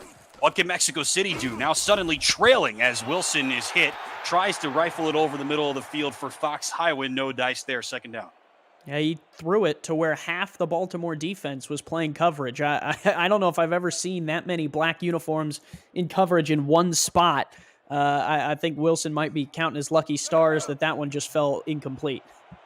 Baltimore best in the league in takeaways in the regular season with 46 and second in turnover differential at plus 20. Or an even 0 with 1 interception apiece this evening. Second and 10, Wilson floats wide open. Bill Henry's got his 3rd catch of the game, his first since early in the first half, but no matter, move the chains. Henry there, slant on the opposite side of the tight end cross. There you see Daggs go into the corner. Daggs actually might have been more open, but Henry was the one that was open quicker. Wilson doesn't hesitate, finds him, and hey, I'll take yardage any way I can get it. I don't care which tight end's out there. 3 catches, 44 yards, and a touchdown for Bill Henry, who had just 6 catches for 119 in the regular season. So when they went to him, he was a big play guy. Wilson this way, open is Daggs, but he was going to be able to accelerate and get out of that. He still is able to pick up 6, but Alvin Mack lays the wood on him. Yeah, but then I think that's what they call the tight end option throw, because you could just throw it to either tight end out there in the flat. Pick one. With these two guys, the way that these two guys have shaped up today, either option is a good one, it seems, for Matt Wilson. Yeah, Henry certainly is putting his name on a poster for free agency coming up. No kidding. If he comes back or wherever he goes, he might be tight end one material next season, as Jones has nothing. Frank Smith is there, so is Keenan Samuels. He was the only change on defense that Baltimore made in the offseason. Keenan Samuels, a former first-round pick. He spent his rookie season with the Jacksonville Kings, left them after his rookie year, joining Baltimore, which was a season removed from an SFL title. The only change. Nolan Pierce left, Keenan Samuels is in. Baltimore does not have a lot of off-season turnover. Wilson zips it, caught. First down, McCall out to the 45-yard line. Well, and that turnover, Tim, is what makes the SFL so interesting and what makes it so amazing to watch dynasties like Baltimore and Mexico City and Florida, who's awaiting one of these teams in the championship, is that every player has the option to leave every single year. The NFL and other football leagues are much different, right? At a certain point, you either have to go or you're here for multiple seasons under contract. SFL 1 year, and you can decide whether you want to come back and be on the team or not. And it's so when teams like this have guys like Ray Bentley, who sticks around for so long, or, on the other side, guys like Troy Loshaw, it just makes it that much more special. You make a fantastic point, and that is why Baltimore is one of the best teams year in and year out. The Vultures own the third quarter, and they've got a 5-point lead with only 11 minutes left in regulation. The SFL, presented by APM Music on Next Level Sports and for the fans. 4's up. We'll be back after this.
One more quarter to play here in Baltimore with a spot in the title game at stake. The Vultures with the lead at home, the Aztecs with the ball on the road. Phoenix Jones gets the give, picks up a couple. Saran Yates, the fourth, one of the best defensive tackles in the league, makes the stop. This just in from Commissioner Cameron Irvine. That was offensive play number 62 in the game for Mexico City. Stack that up to 34 plays on offense for Baltimore, and across the board, 10 of the last 11 drives have ended in points for one of these teams. Of course, the last one, a pick six for the Vultures to put them ahead.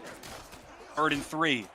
Wilson, deep bomb, that's caught. Fox Highwind makes his first catch in a long time. Down to the 16 he goes. Big time catch for Fox. Back end there of a 50X spot. They run the short route here on the near side. On the far back side, it's just 2 posts, and Highwind runs right by the safety there and is able to haul it in. Giovanni Bolt finds himself in front of the receiver, which as a safety is not where you want to be. Highwind makes the catch, and now first down. Happy to have you with us. Tim Hackett and Andy Hamilton in the booth. Mark Lopez, Justin Reside in the stat truck. 10 minutes left in regulation from the 16.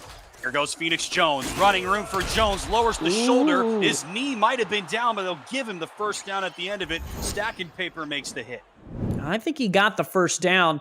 It's just, it was more here. If he breaks one more tackle, I think he's in the end zone, and just could not make that happen. Almost a full 16-yard rush. Instead, he breaks off 10, and it's first down and goal. Stacking Paper did not have a tackle last week as Baltimore beat Las Vegas, but now he's got the play of the game. First and goal, no review. From the 6, split back set, Wilson this way. Diving catch, falling catch really by Jason Bartley. That keeps him out of the end zone. Yeah, and it's the same play. It's a 50X spot play. It's just out of a different formation. In the SFL, you can run, the plays are all called the same thing. They're just run out of different formations. Finding best formation with the best play is a tough pairing. They ran it out of that formation. They will run it again, and they are into the end zone. Mexico City's got the lead. Phoenix Jones rising up once again. Aztecs on top by 1. Tough running right up the middle. It's what they pay Phoenix Jones the big bucks for, and what he does the best. When the Aztecs are within 5, Phoenix Jones finding the end zone is almost a guarantee. Now over 100 all-purpose yards today for Phoenix Jones, his second rushing touchdown. His stat line today, Andy, looks a lot like it did last week in Mexico City's 3-point win. Last week, 21 carries, 71 yards, and a touchdown, an average of 3.4 yards per carry for a guy who averaged better than 5.5 yards per carry. Best in the league among running backs with more than 200 carries. Today, 19 carries, 78 yards, an average of just about 4 yards per carry, but those 2 touchdowns are massive, and they've put Mexico City back ahead. It is the difference, right? And the thing for Mexico City now is how can their defense respond? Can they get a break, right? And we talked about it earlier in the game. Whichever team gets the most stops on defense is going to win the game. We just didn't know it would come down to 1 stop. Whichever team can get 1 stop may win this game. Literally no team has forced a punt in this game. There have been 0 combined punts, 2 combined interceptions, and every other drive has ended in points if you discount the play, or the possession rather, at the very end of the half that didn't really go anywhere after Baltimore tried to move down the field and Ivory Irvin made one nice catch. It's a little bit of a confusing stat line because one of those possessions did not end in points for Mexico City, but it did end in points for Baltimore on the pick 6 from Ben Stacking Paper. But now Wigmore and company have to play from behind again. Wigmore will throw. Sliding catch made by Mac Chima, one of the things that he does best. A perfect day for him out to the 38-yard line. Yeah, Chima there working on Xavier Hawkins, and Hawkins just gets lost in the shuffle here of this X spot, wide open across the middle. One of the rare times that Baltimore has tested the middle of the field tonight, and he's able to fit it in the window in front of the strong safety, Ben Charbs. Vegas really held Mac Chima in check relative to his usual performance. 6 catches, 58 yards, and a touchdown. Solid day for most number 2 wideouts, not Chima, but he has burst back onto the scene today. Though he's been overshadowed a bit by Ivory Irvin, who gets this catch here, and that is definitely his shortest catch of the day. Gain of just 3. KT Horrell on the stop, third-year middle linebacker from scenic Winston-Salem, North Carolina. Part of this 3-person linebacking core for Mexico City. They've been relatively quiet tonight, Harrell, Watson, and Jackson. When we do call their names, it's for big plays, though. Agreed. 2nd and 7 with 3 wide receivers to the right of the left-handed throwing Jack Wigmore. They'll fake the give to Hazard, float it up. Ooh, and nobody was going to be able to jump and make that catch. I think that was Gaines again, trying to make his second Superman catch, and not this time. Well, and I would argue that, I made the argument earlier for interference. I think that was similar, right? You have a linebacker in coverage, gets in the way before the ball gets there, but no handkerchief from the ref. 3rd and 7. This is the one, Tim. Baltimore perfect on 3rd down so far. Cameron Irvine and our stats team was right on top of this in the break. This is just the 4th third down attempt for Baltimore. They're 3 of their first 3. 3rd and 7. Wigmore floats it up to Irvin, swatted and picked by Jeffrey Daggs on the tip from Gerard Brody. And Daggs back down the sideline, stiff arms Wigmore, and then is brought down from behind by guard Al Vincent. 2nd pick for Jack Wigmore, his first since his 2nd pass attempt of the day, right into the hands of the future Hall of Famer Jeffrey Daggs. Off the back of the defender, and it's that corner route, Tim. And the difference this time, right, is that the ball is tipped in the air, which gives Jeffrey Daggs an extra second to get over there to make a play on the football, and it's the one that matters. It gets Baltimore off the field. Now Mexico City can enact what they love to do on offense, which is burn as much of the clock as possible. 7:50 left. Remember, both teams have capitalized on the takeaways that they've gotten so far. Wilson tried to do it, zips it. Well, so much for that. Right on target. Fox Highwind makes the catch. Perfect throw from Wilson, gain of 12. I mean, look, taking time off the clock is great. Scoring to extend the lead, also great. And Wilson wasted no time here. Perfectly placed, though, on the outside, right over the outstretched hand of the defensive back. Giovanni Bolt has to make a touchdown-saving tackle, which he has done a lot of over the course of his career. His 7th season with Baltimore, 8th overall. New Jersey native making the big play for the Baltimore Vultures. But now from the 4, Wilson floats it up. One-handed catch by Phoenix Jones, and he will tiptoe into the end zone. 3rd score today for Phoenix, and Mexico City extends the lead. All 21 here in Mexico City as Phoenix Jones extends and really pushes Mexico City out in front here in a commanding lead. Unfortunately for the Aztecs, Baltimore's specialty is throwing the ball deep, which plays very well into having 7 minutes to go and needing to score points. You and I talked about this during the last break, that this is really the territory that Baltimore is happy to be in. If Mexico City was down by 8, possibly 9, as Varner does hit the PAT no problem, you would think that game script would not favor them. They are very much a run-first team, the best running team in the SFL, leading the league in rushing yards in the regular season. You would think that trailing by 9 with 7 minutes left in regulation is not a situation that Mexico City would love to be in. Obviously, Baltimore would rather be ahead. Obviously, that's a given, but they are a pass-first team, one of the best passing offenses in the SFL, 2nd in the league in passing yards and 1st in points. This is not uncharted territory for the Vultures on offense. Bolt will field it in the end zone. He can make things happen by himself, but once again, Bolt has been bottled up by the Mexico City special teams. He has been really held in check. Again, 9 career kick return touchdowns, also 5 career punt return touchdowns. Check that, 4 career punt return touchdowns, I should say. Nobody has more than that, but he has not been able to get anything going. He's also not had a punt return today because Mexico City has not punted it, and neither has Baltimore, with 7:11 left in regulation. He'll start from the 20. 3 wides and a tight end for Jack Wigmore. Up it goes, caught check that, short of the first down, and that is a nice catch on first down for DeAndre Fields. His first catch, gain of 8. Yeah, using some of the role players here for Baltimore, trying to move the ball down the field by any means possible. They need to score. They need to do so on this side of about 5 minutes, knowing that, hey, you also have to stop Mexico City too, no matter what. Wigmore has thrown 2 picks. They have resulted in 14 points for Mexico City. Here is T-Roy Gaines, a rare carry for the fullback T-Roy Gaines, who has been a big piece of this Baltimore offense today. First down. And there is some time. They don't have to speed down as much as possible, but they do have to score. And with the way the game has been going, Tim, I mean, asking your defense to make Mexico City punt once seems impossible. No kidding. They've not done it once. Here's a zip from Wigmore, and that is caught for another first down by Mac Chima. Another fantastic play, chunk play for Baltimore out across midfield. Beautiful throw. The other routes clear out that middle of the field, which opens the room for Chima to get into the middle and make the grab. Now across midfield with 6 minutes to go. Time just continues to roll here, Tim. The definition of big play wide receiver. First in the SFL in yards, despite being 18th in catches.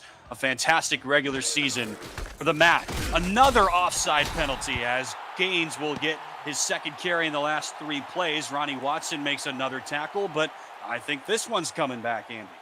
Yeah, definitely offsides there. Interesting.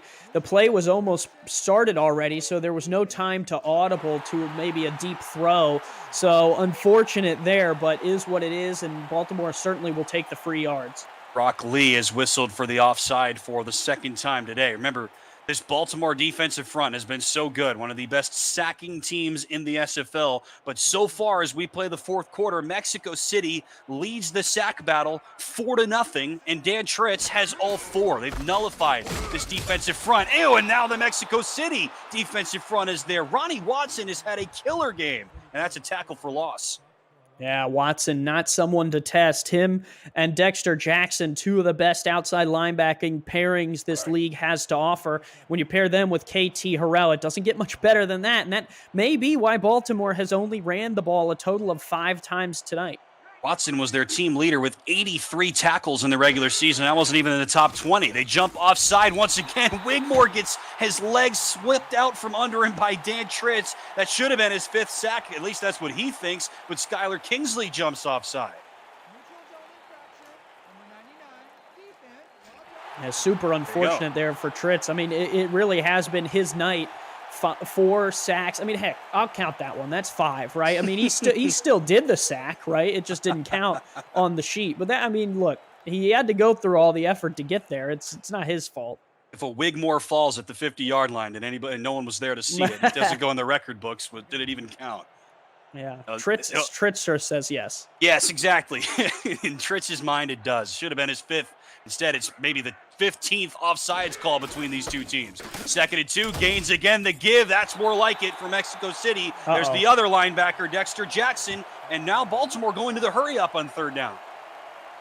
Right back Huge to the play. line. Yeah, huge play indeed with 4:40 left in regulation and the clock running. Aztecs showing blitz from the split back set. Again, Gaines, and Tritz is right there. He doesn't get the sack, but he will get a TFL. A huge day for the sophomore defensive tackle, and now it's 4th down. You know what they say, Tim, Tritz or treat. And Tritz was there to stop Gaines and force this 4th down. Baltimore has to go for this. They do. I mean, first of all, it's a 60-yard field goal here for Tarkington, and they're down by 9 with now 4 minutes left. Wigmore will throw it out of the backfield. Here's Hazard out of the hit, but he walks out of bounds. It was just enough to knock his compass out of calibration. A turnover on downs, and Mexico City will get the ball. Well, and for all the damage that Baltimore has done to these young cornerbacks tonight, it's Xavier Hawkins, who's the savior of this defense, knocking Hazard out of bounds. A tackle on the halfback forces Baltimore to turn the ball over. Mexico City takes over at the 43. Xavier Hawkins had only 1 tackle for loss in the regular season. He did not make a tackle last week for Mexico City against Vancouver. Big time for the rookie who was Mexico City's 3rd round pick to make a huge play. Aztecs now with the ball, and this is right into the game script for them. We were just talking about it, Andy. A 9-point lead. Phoenix Jones is your bell cow. Give it to him. That's what they do. Gain of 1. Now they have to keep this clock moving. Stay in bounds is what Ramos Lynn is telling them on the sidelines and what Matt Wilson's telling them in the huddle. Stay in bounds, get down. The clock is our biggest enemy right now, not the Baltimore defense. Baltimore down by 9. They do have all 3 timeouts, and of course the 2-minute warning coming up in about 90 seconds. Mexico City, 6.5-point dogs on the road, a 9-point lead with under 3.5. Wilson under no impetus to hurry. Again, Jones, again stopped right at the line. A couple of guys were there, including Tucker Lewis. Well, now's the question, if you're Ramos Lynn and Matt Wilson, how much do you trust Wilson to throw a completion inbounds, even if you don't pick up the 1st down? For Baltimore, here's your chance. You have a pick 6. Can you acquire a 2nd one?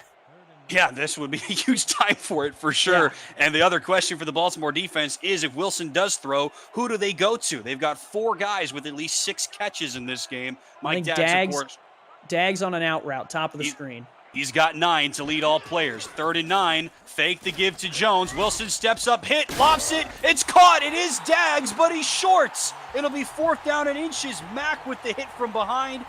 Brigham was there on top of him. A great combo tackle, and not even Mike Daggs could break through that one. And that's fine. If you're Mexico City, take this to the 2-minute warning and punt it away, right? 2 minutes to go, and you should have plenty of time for your defense to slow Baltimore down. I don't care if they score, just slow them down. Now, we might not see it before the 2-minute warning. We won't. George Amy will stay on the sideline, the punter from Mexico City. Will they snap it before the 2-minute warning? There's about a second difference. No chance. No They took a surprise. timeout. Oh my gosh, you're right. Wow, that's shocking. What? They There were was- 1 second away from the 2-minute warning. They decided to take a timeout, which drops them to only 2, and that is going to mean they have to run a play before this 2-minute warning. And there were still like 2 seconds on the play clock. So the game clock was 2 seconds ahead of the play clock, not the inverse. So there was no need to take the timeout. And now they will punt it with George Amy, the first time either punter has gotten off the bench in this game. First punt for either team comes with 2:01. Fair catch called for by the best punt returner in SFL history. Giovanni Bolt has nowhere to go. 9-point deficit. Baltimore's got the ball and we come back. Simulation Football League semifinals presented by APM Music on Next Level Sports and for the fans. Don't go anywhere.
Two minutes left in regulation, 1:55 to be precise. Baltimore trailing by 9. They'll start this drive from their own 12-yard line. One of the best offenses in the SFL needs 9 points in a flash. Wigmore will throw. It's a short pass, and it's caught by Daly Holder. His first catch of the game, only good for 4.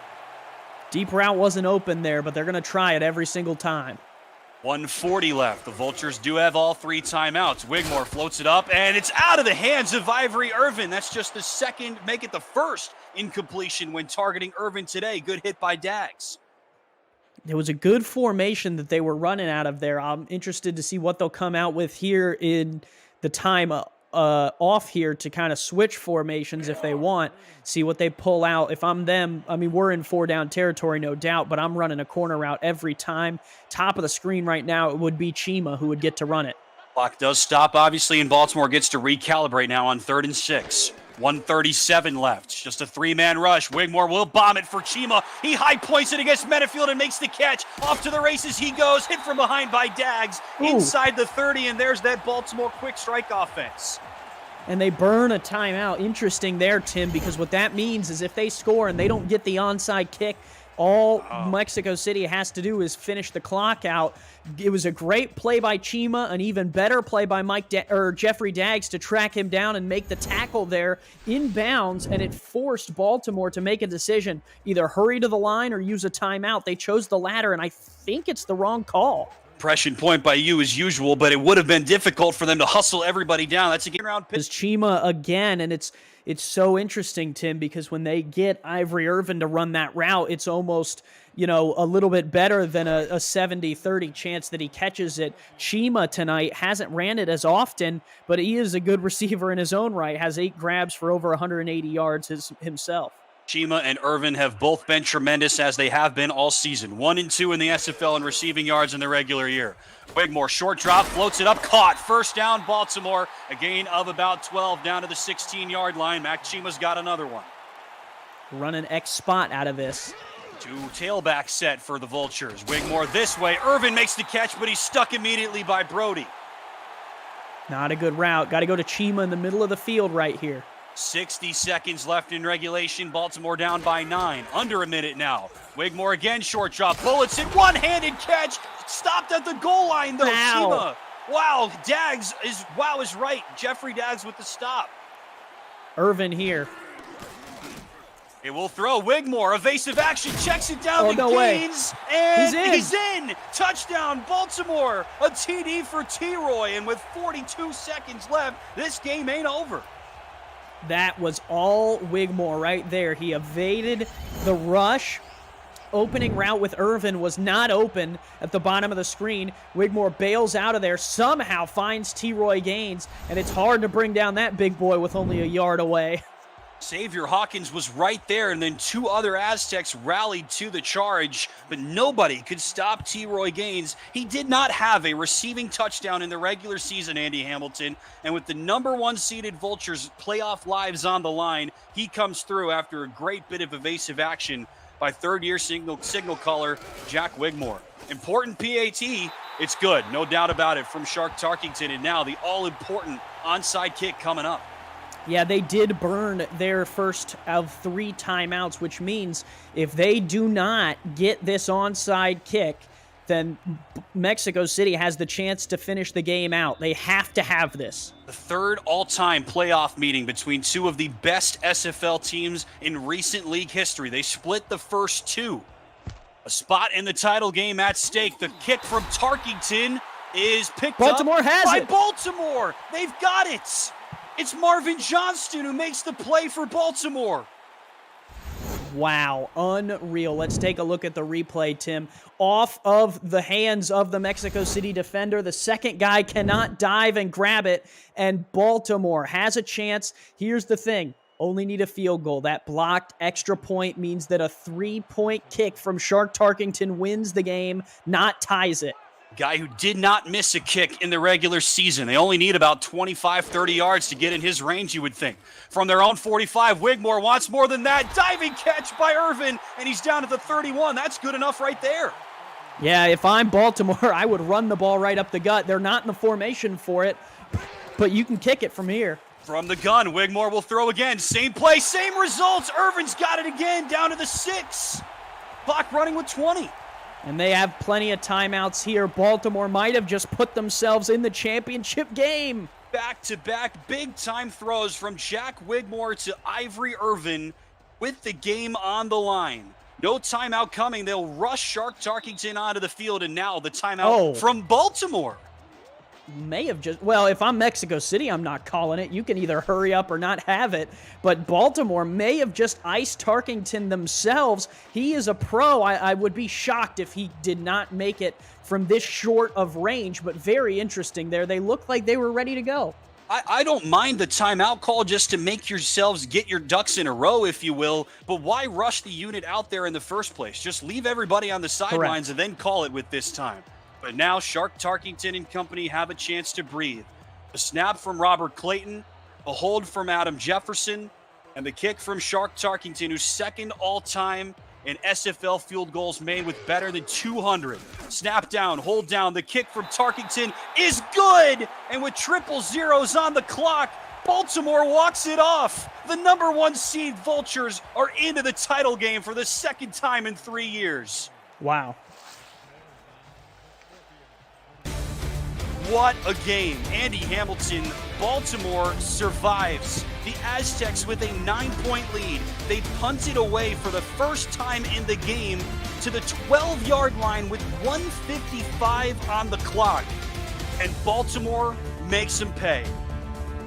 Yeah, you feel the pain for the Aztecs players. They played essentially a perfect game, and for the onside kick to really kind of decide the fate. I mean, there were some plays after it, but man, just a heartbreaker. A couple chances for the Aztecs to get off the field, finish the game, and unfortunately, Jack Wigmore, with ice in his veins, is able to put Baltimore into the championship. They win, and man, I mean, on point, both teams tonight, Tim. Those last 2 plays from Ivory Irvin, diving catches on identical looking plays. You're the formation guy, you tell me, but at the end of the day, same play call, same result. 24-yard gain on a diving catch from Irvin, and then a 25-yard gain on a diving catch from Irvin. That put them inside the 10-yard line, and after the weird timeout, a 3-pointer from Shark Tarkington to give them the win. The offensive players for Baltimore stepped up when it mattered most. Down by 9 at their own 12-yard line. After this pick from Jeffrey Daggs, looked like Mexico City might be able to walk away with an upset win on the road. All those points down the stretch from Baltimore. Chima with a couple of big catches. T-Roy Gaines, the veteran, with the touchdown to keep them in it. And then Irvin with 2 catches of 24 yards to set up the game-winning field goal. All the stars come to shine. Tim, if you want to talk about inches, extra point. Blocked extra point is the 1-point difference in us not still playing right now in overtime. Everything matters in the SFL. Every inch and play matters. You're 100% right, and we said at the time, mark it down, because we knew it was going to be a shootout, and lo and behold, what do you know? For the last time today, Andy, you're right. Maybe not the last time. I'll ask you one more question, but once again, you're right. That blocked PAT against Cole Varner, who did not miss a field goal in the regular season, comes back to haunt him. Who's your player of the game? Oh, I think it's got to be, I was going to go Wigmore. 36 of 42, 497. Our stats team's right on the money. He played an incredible game, especially in those last 2 minutes. Baltimore pulls out the win. They stay perfect at home in this season 17, and the season 15 champs are back in the title game, looking to maintain another title, their second in league history. A walk-off winner from Shark Tarkington, and Baltimore's back in the title game. For Justin Reeside, Mark Lopez, Cameron Irvine, and Mike St. Green, and my partner Andy Hamilton, I've been Tim Hackett. We'll see you next time. Till then, so long. The post-game update with Cam and Mike is next on Next Level Sports and For the Fans.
Welcome to Sim Football Post Game. And Mike, your heart aches for Mexico City, but it is Baltimore and Florida, the clash of the Titans. 4 championships between the two teams. What a finish for Baltimore.